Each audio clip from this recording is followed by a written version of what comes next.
Okay, hello everyone. Just bear with me for a moment. I had to start streaming through a streaming software instead of straight through YouTube like I normally do. So let me just make sure that, and there's a little bit of a delay, which is why I'm a little bit thrown off. But let me go ahead. Okay, awesome. So, hi my friends, welcome to my kitchen. We're here for another video in our series, What Can I Cook With? Where I've been taking, oh now I'm on a mirror image, this is going to throw me off. Alright, we're here for another video in our series, What Can I Cook With? Where you've been giving me and I've been taking some suggestions of my own of ingredients that you might have around the house, and we've started moving into local and seasonal produce, but each week we'll kind of highlight one of those and then do a couple recipes and videos around those. Okay, so if anyone, I see a couple folks are watching, if you don't mind throwing in the chat that you are seeing and hearing me. Like I said, this is a slightly different format than what I'm used to. But alright, so I should introduce myself if you haven't been watching before. My name is Hannah, and I am a health and nutrition educator with Cornell Cooperative Extension of Jefferson County. And I don't know if I've said this before, you can probably tell given that I am doing a cooking video here, but cooking is one of my great passions. I love being able to provide a fresh, usually healthy meal for my family that I've put a lot of love and care into. So that's kind of a little bit about why I'm here, and hopefully not blinding you with that light. Sorry about this, my friends. Alright, so today I am actually going to be showing you two recipes with two different local ingredients. And I know sometimes I will use the words local and seasonal interchangeable. There are some differences between them, so for the purposes of local, I'm talking about produce that is grown mostly in Jefferson County, where we are based, but some of my products come from New York State as well, which is really not that far from where I am here.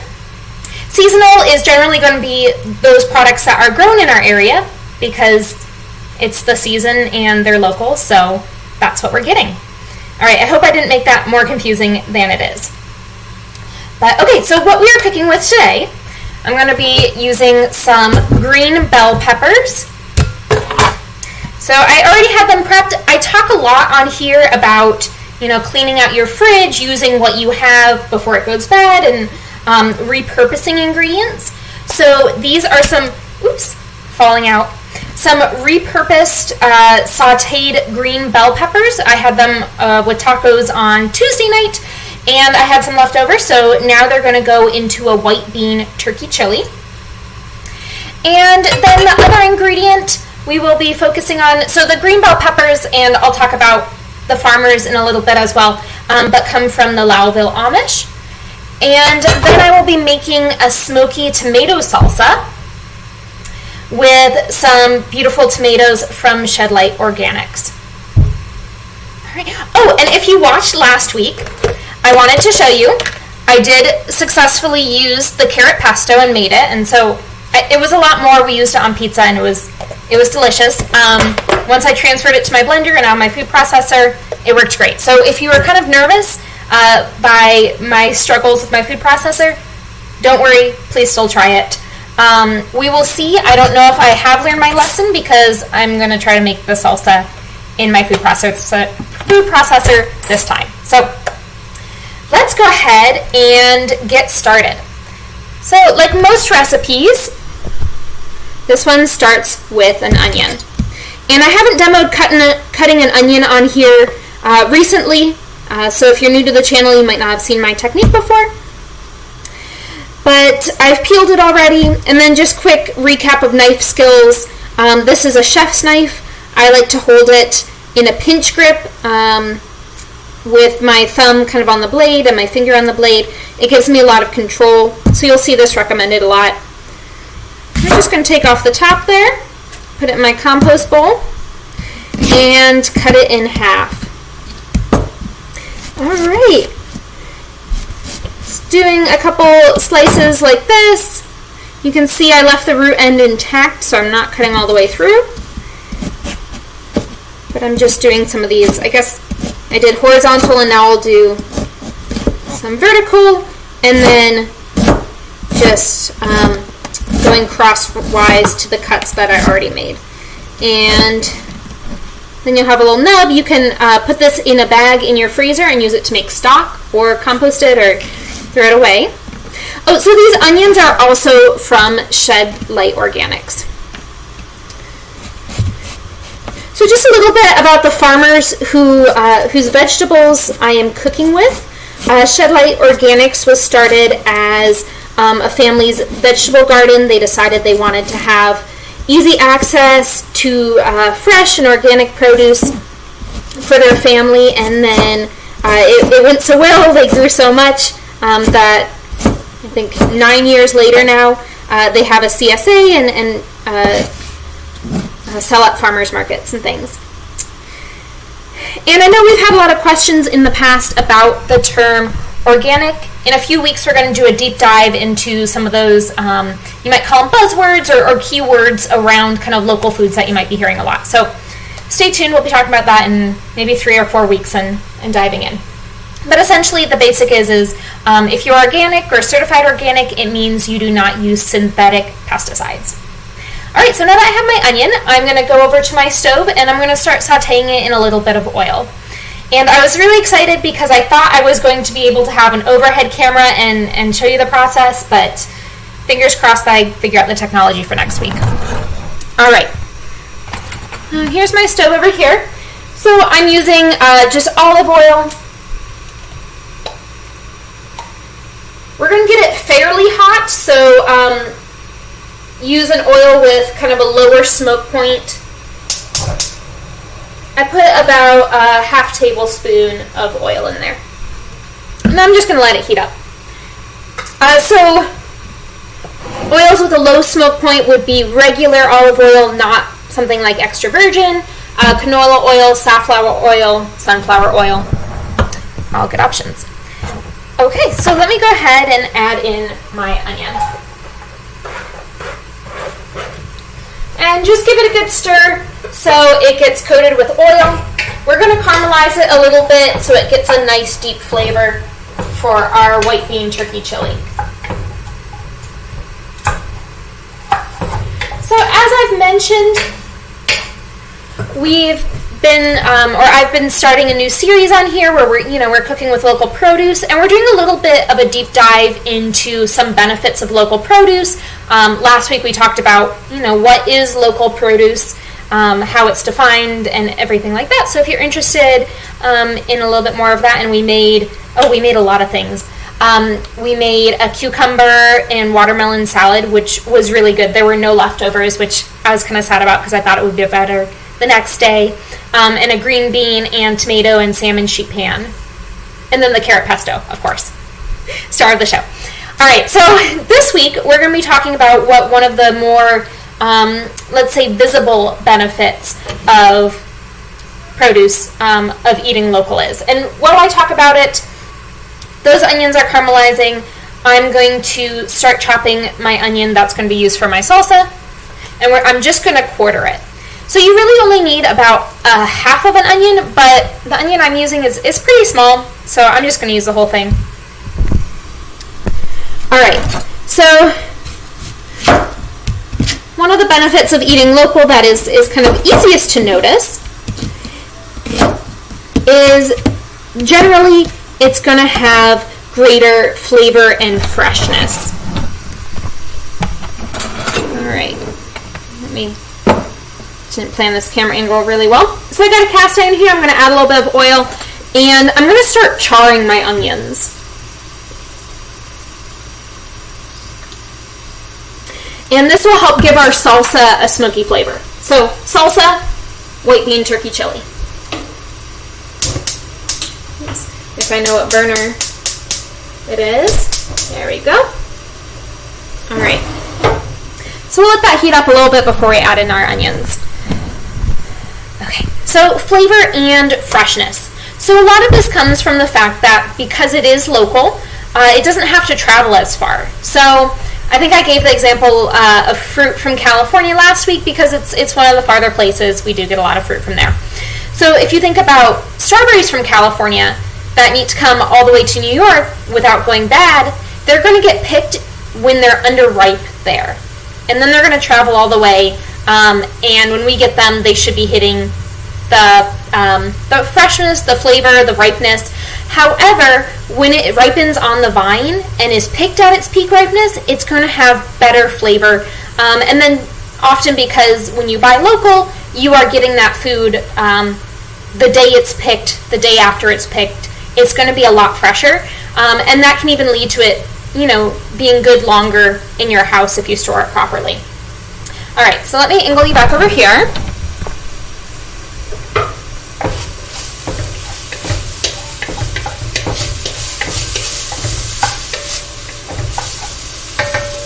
So the onions are cooking along.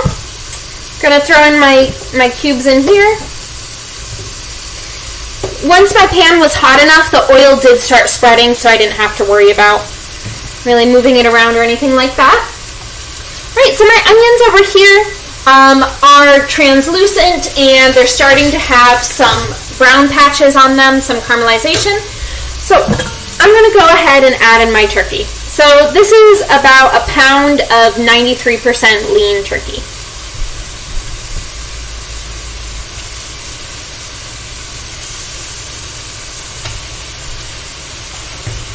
Okay, and then I'm going to wash my hands.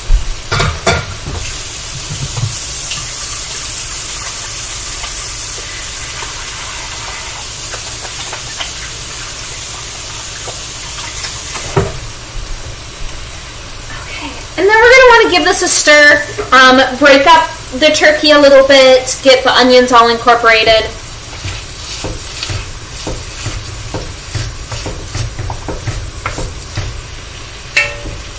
And so just so you know, this one I have on medium-high heat, and this one I have on medium heat now.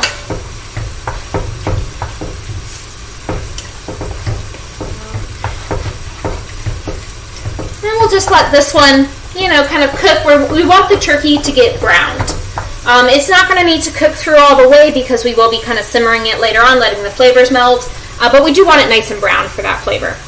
So let me go ahead and throw these onions around a little bit. These ones we're looking for a deep char, at least on a few sides. Okay.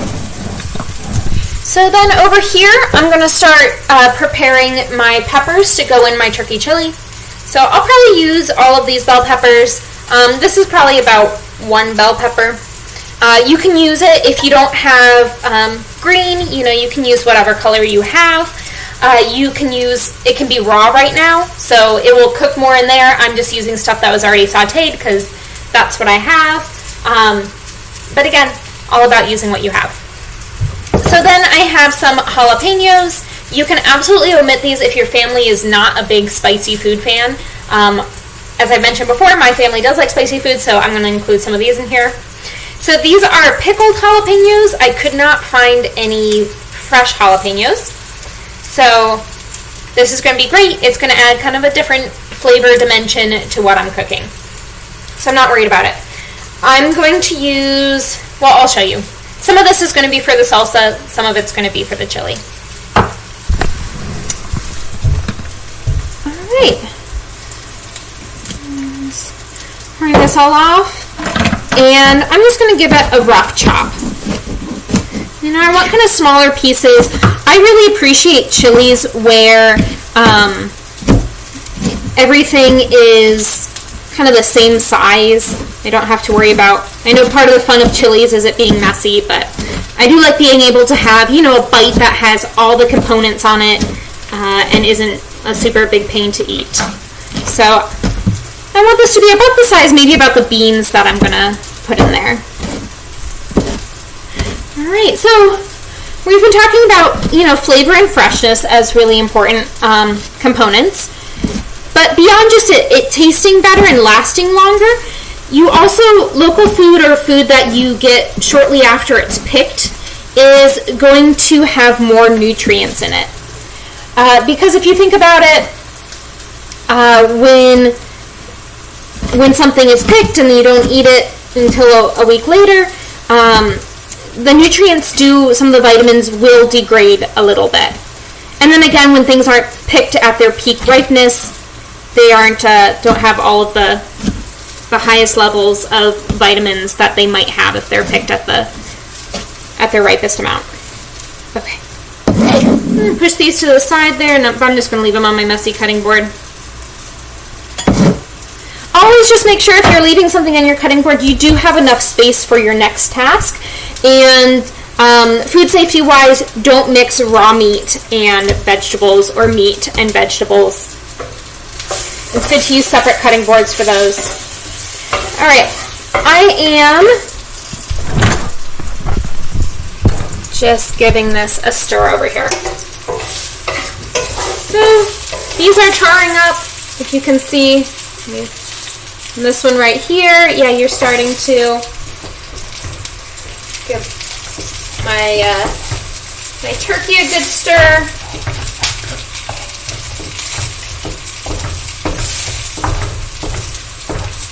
I did just want to mention for the turkey, you could also use ground chicken if you like.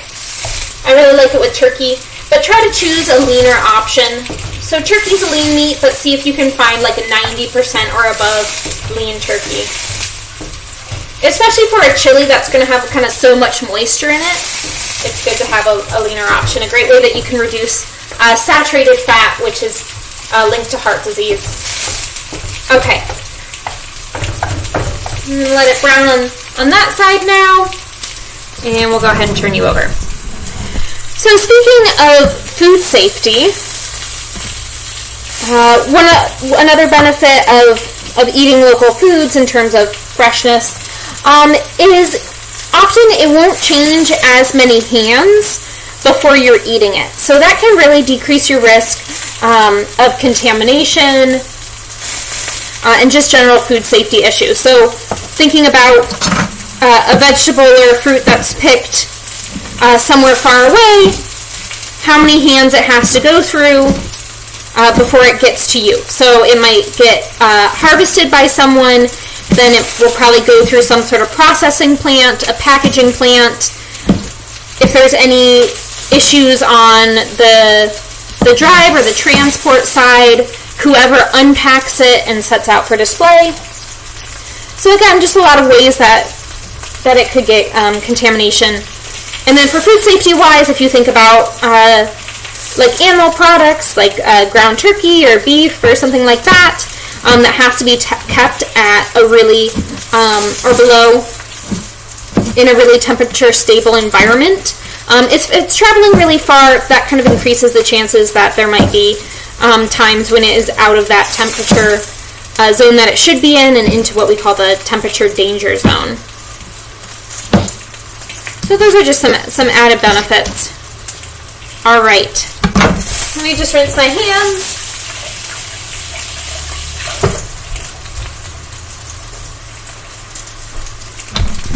Okay, and we'll angle you over here. Okay. So as you're cooking, again, just try to break up the ground turkey or whatever ground meat you're using. So I'm actually really excited to share this recipe with you. I didn't mention it before, but this was the first kind of chili that I ever liked. So this is the recipe that my mom has used, or still uses, used all through the time I was growing up. And when I was growing up, as crazy as it is for me to believe right now, I did not like tomatoes at all. I would eat them. I didn't want to seem picky, but they weren't really my favorite. And yeah, and now they're one of my favorite vegetables or botanically fruit, whatever side of the argument you're on. But yeah, so this is the white turkey chili was a big favorite of mine. Okay, so this is pretty much. Oh, I found a pink spot. So again, we're just looking for it to be brown, to be broken up, if you can see. I'll bring it over closer once it's ready for the next step.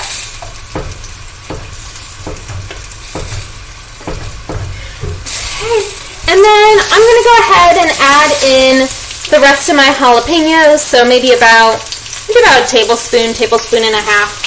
I'm going to add the rest of them to this pan to start charring. And again, we're just charring it to give it some nice smoky flavor, a little bit more depth of flavor.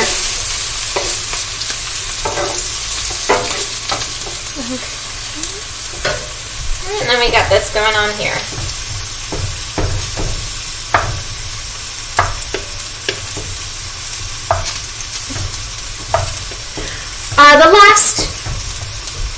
The last thing that I found when I was researching, how eating local can play into better flavor and freshness, was that there is increased variety when you buy local. So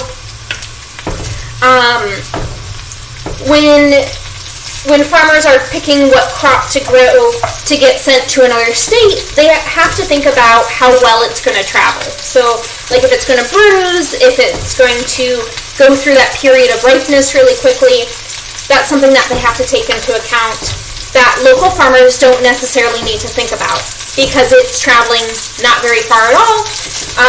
And oftentimes if you're buying local from a smaller farm, the volume that they are selling is not as large, so they can usually pack things themselves, I saw, or they don't have to send their products to big packaging housing because they're doing it themselves, so they can be delicate and careful with the varieties that they need to.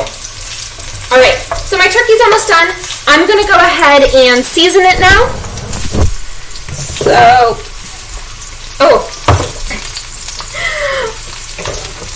Every time I inhale, those charring jalapenos, they get ya.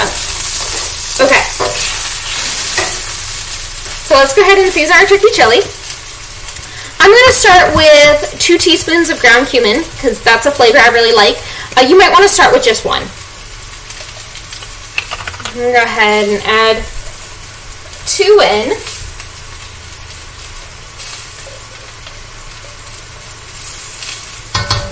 Then, as I mentioned, excuse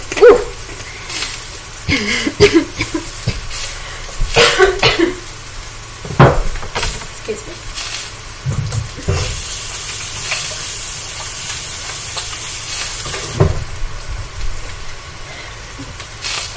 Okay. Then I'm going to add some red pepper flakes, just a few shakes. As I mentioned, we like spicy, so I'm going to add a little bit in there. And then I'm going to go ahead and stir it around.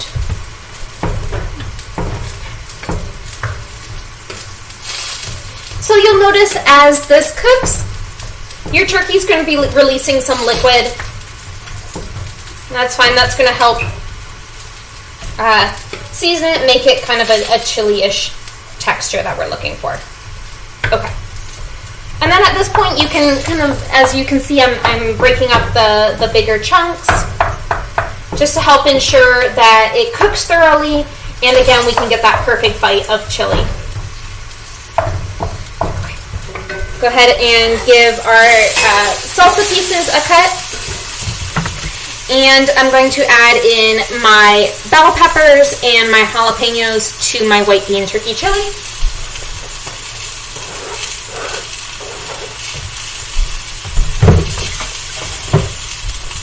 And just give it a good stir. Some of those flavors are going to imbue the turkey. Okay. And we'll just let this cook for a little bit, let the flavors meld. Let me grab another cutting board because I didn't realize that one would be so messy. Okay, and then I'm going to cut up my tomatoes for charring.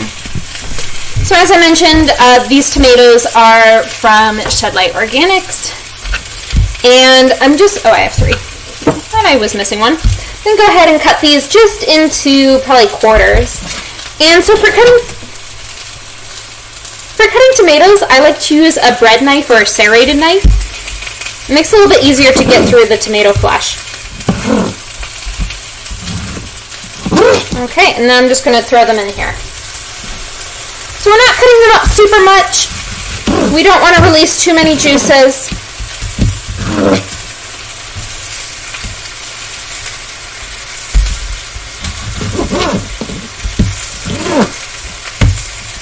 And we're just going to want a little bit of a char on there. And then I'm going to add 2 cloves of garlic. So the garlic here is also from Shed Light Organics. Let's give some credit to the farmers. Okay. So this is all going to cook around a little bit, probably make me cough a little bit more. Over here, our white bean chili. Let me see if I can pretend to be an overhead camera. There's that, and then here's our white bean chili. So you can see, there's a bit of liquid in there, so we're going to add some flour to help thicken it up. Okay, and also when we add our beans, the starches in the beans will help thicken it too, making it a little more chili-like. So I'm going to start with a tablespoon of flour. I might need more. I might need more, and that's fine. So just sprinkle it over. And we're going to mix it around really well. And make sure there's no kind of floury bits.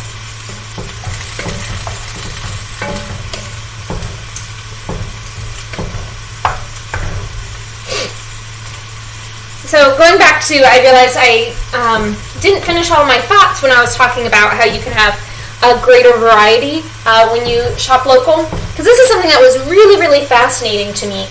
Just the fact that there are so many more varieties and types and just things we can eat that grow in the ground than what we see at the supermarket. Especially depending on the area, so kind of small local farmers might know their community well and know what produce people like, so they might be more willing to try to grow small or large amounts of a new food that's of desire to people.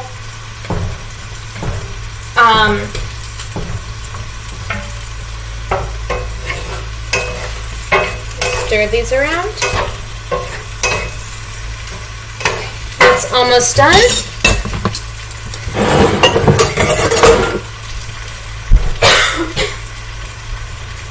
I'm so sorry. Charring jalapenos releases a lot of spiciness. Alright. So, one thing that I saw up here, being in New York, where the state fruit is an apple, I was really interested because when you go to the store, you might see, 5 or 6 different varieties of apples, but there are so many more different kinds. And so one of the reasons I looked into that this is because when you're a farm that is shipping to, the other side of the country or somewhere really far away, you have to go through a packaging plant and a processing plant. And a lot of times those processing or packaging plants don't accept more than those 5 or 6 different type of apples that we see at the supermarket or the grocery store. So I thought that was really cool to be able to try different varieties and varieties that are seasonal to your area. So now I'm going to add in my beans. I was just draining them real quick. I had a little bit of liquid left in there because I thought maybe I would need some for my chili, but I'm seeing that it's pretty liquidy already, so I didn't want to add a lot of that liquid in. So I'm using Great Northern beans that I cooked from dried. So I've got about maybe 2.5 cups here. I like a pretty bean heavy chili. It makes it go a little bit farther. You get your fiber and you still get protein and you get some vitamins and minerals. And then, of course, you don't have to, like I said, it goes farther. You don't have to purchase as much meat to go in it, so it can save your grocery bill a little bit, which I'm a fan of. So I cooked these from dried, soaked them for about 12 hours, and then simmered them until tender and soft, the texture I want for my chili. You can also absolutely use canned. So if you're using canned, I would use maybe 2 15 ounces. And then again, depending on how much liquid is in your chili, you can either drain your beans or don't drain them. Especially if you're not draining them, I would be sure to look for a low sodium variety. I know we talk about that on here a lot, but a lot of times canned foods have a lot of sodium in them as preservatives, and sodium is linked to high risk of high blood pressure, heart disease, and stroke. So looking for ways to reduce that, choosing low sodium beans, or if you can't find low sodium beans, I would drain them and I would give them a good rinse as well. Okay, so this is stirring around. I'm going to see if I can kind of smush up some of the beans a little bit just to make it a little bit creamier.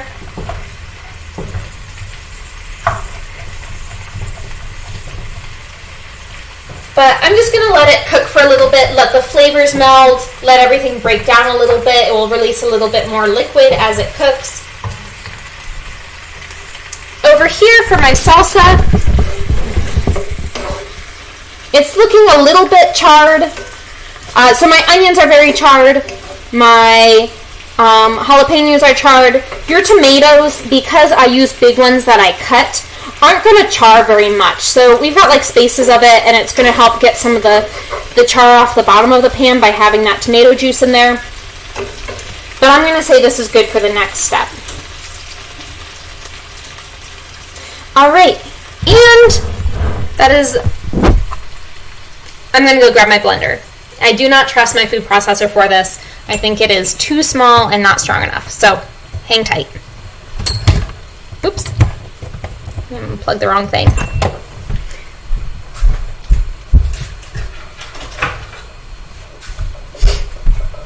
Okay, so into my food processor, I am going to put 2 tablespoons of lime juice that I juiced before this. And then I'm going to add in the contents of my skillet.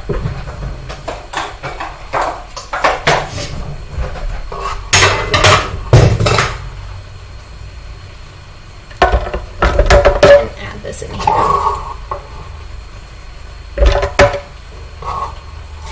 If you are a fan of cilantro, you could add in about a 1/4 cup. And you want it to be, roughly chopped, but you can include some stems in there. That's totally fine.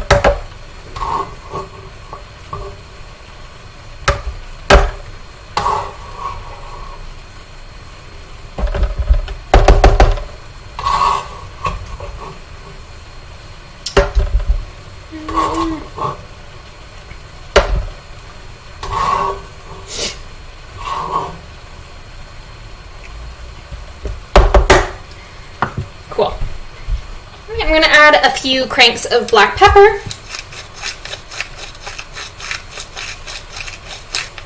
Maybe a few more than a few. And then I need 1/8 of a teaspoon of salt.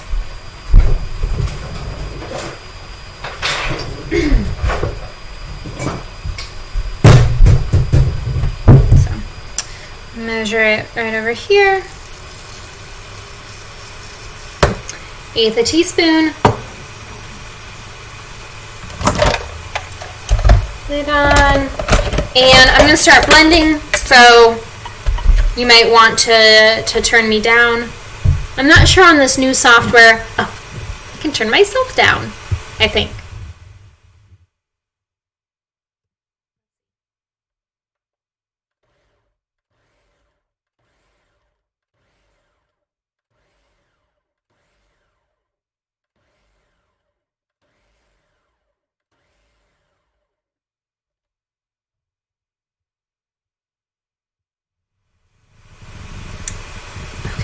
Hopefully I'm back up to full volume now, and I was able to successfully lower it.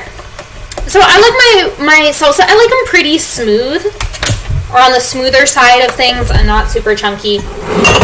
So I blended it a little bit more than you might like to. So if you like chunky salsas, don't blend it as much.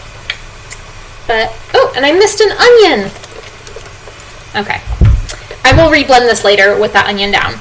But, so you can see kind of the texture that it is. If you want one, this is a little bit soupy.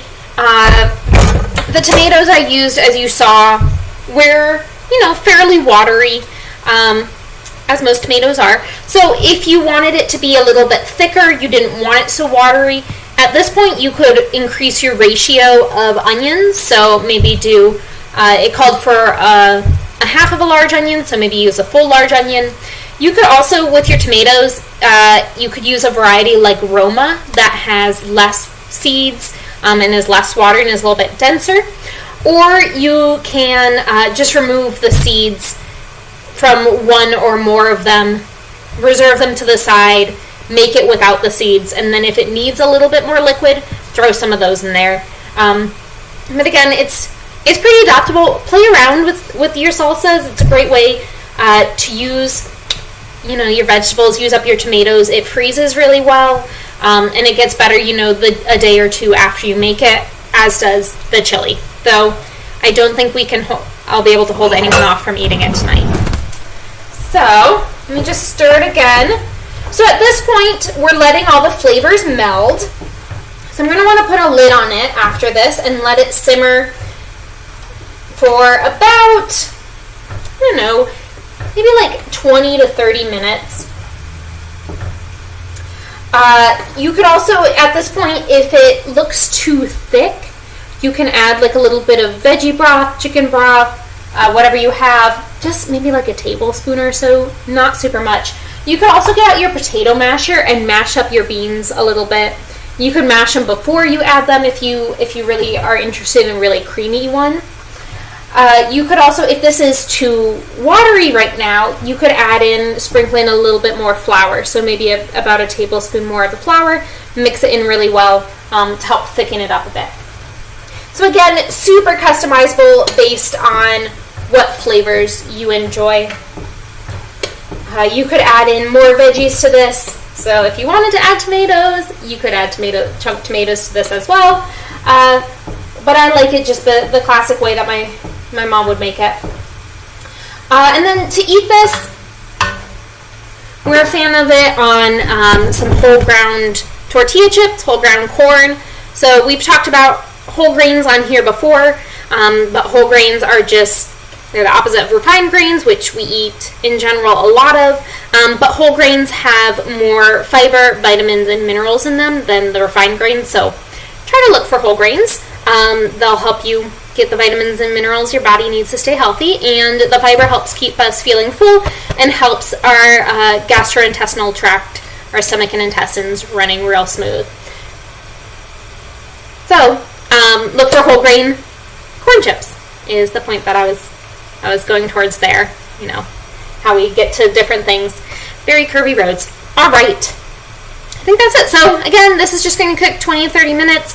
Taste it. If it needs, I'll probably add some black pepper because I haven't yet. It might need a little bit of salt. It might need some more cumin. I'm not sure where mine went. It might need some more ground cumin. It might need some crushed red pepper. Just play around with it. Try something different a little bit every time. Add some of your fresh corn that you cut up in there. Really, really enjoy it. Have it with some low-fat cheese or low-fat sour cream as well. It makes it really tasty. All right, I think that is everything. I think I told you everything that I found out about flavor and freshness and how it relates to local foods.